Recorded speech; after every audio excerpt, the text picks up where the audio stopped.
Joe Rossinello, I'm going to play about 2 minutes from a classic movie, Dr. Zhivago, okay? And just as a quick backdrop, okay, this is Zhivago, the main character. He's been out fighting with the Bolsheviks during the October Revolution of 1917, and now he's coming home to his wife in the scene, who is from a wealthy family.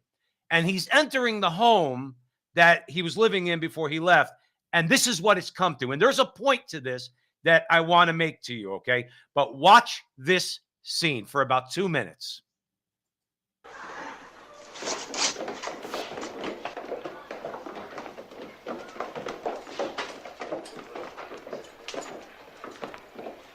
Yuri, this is Comrade Yelkin, our local delegate.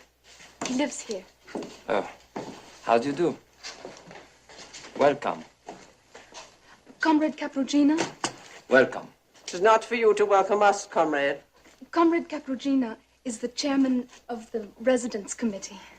Yes, of course. Your discharge papers. Oh, yes. I signed them myself, I'm afraid.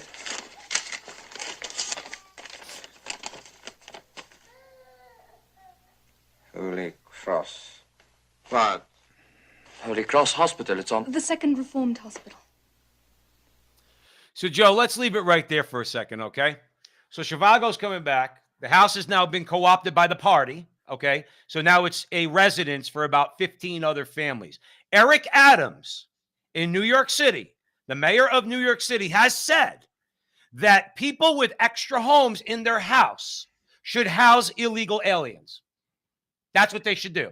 Like, if you want to take them off the street, open your doors and let them now live in your house, in your residence, okay? Invite them in with your little children, people you don't even know who have crossed the border illegally. That's okay, because one day, Joe, if these people gain real power, Dr. Zhivago, what the scene you just saw, comes to America. We know it happened in the Soviet Union and other places where communism has been tried. Eric Adams is actually making a move towards that in New York City. It's horrible. Let me take it in a different direction, because I did hear this yesterday. He's open. Eric Adams, he's not Catholic. He's a Christian. He's reached out to, clearly there's a problem in New York with regard to, they don't know what to do with illegal immigrants. And this is a problem in Texas. It's been going on. So he's trying to think about solutions. So he's reached out to churches. He didn't say which ones, but he said about 50 that they could help, which is a great thing. I think that's a great thing. But as far as this goes, and I could be wrong, I just heard it from a headline perspective. I don't think they're forcing people, Joe. No, I didn't say they are.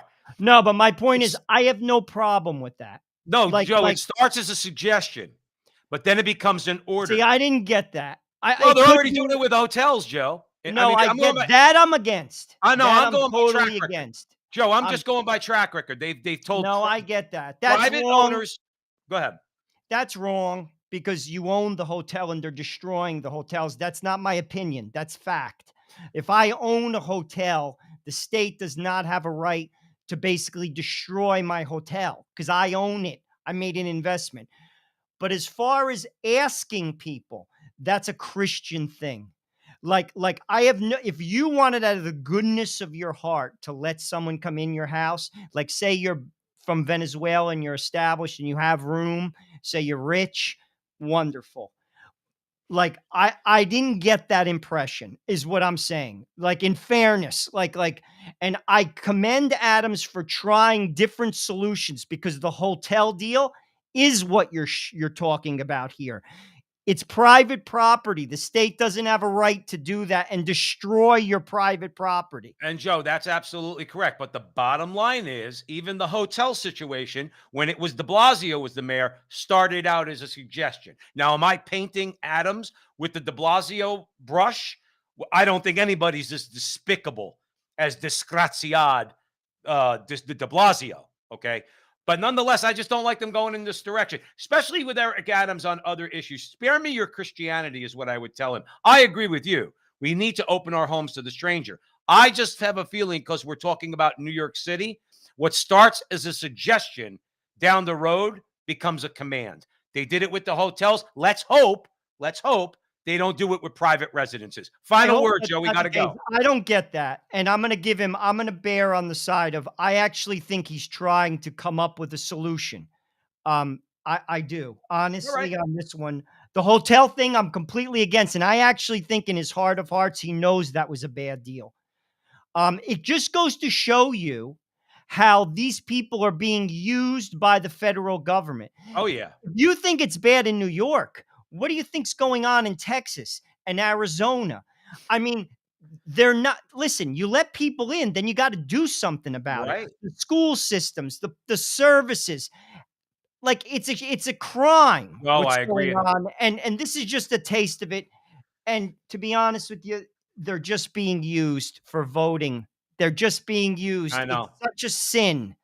Well, that's a conversation for another video. But yeah, so we just wanted to point that out. And Joe, I'm going to defer to you. We're going to keep our audience posted on the Eric Adams / homeless situation in New York City. Thanks for joining us at the front line with Joe and Joe. Stick around for more.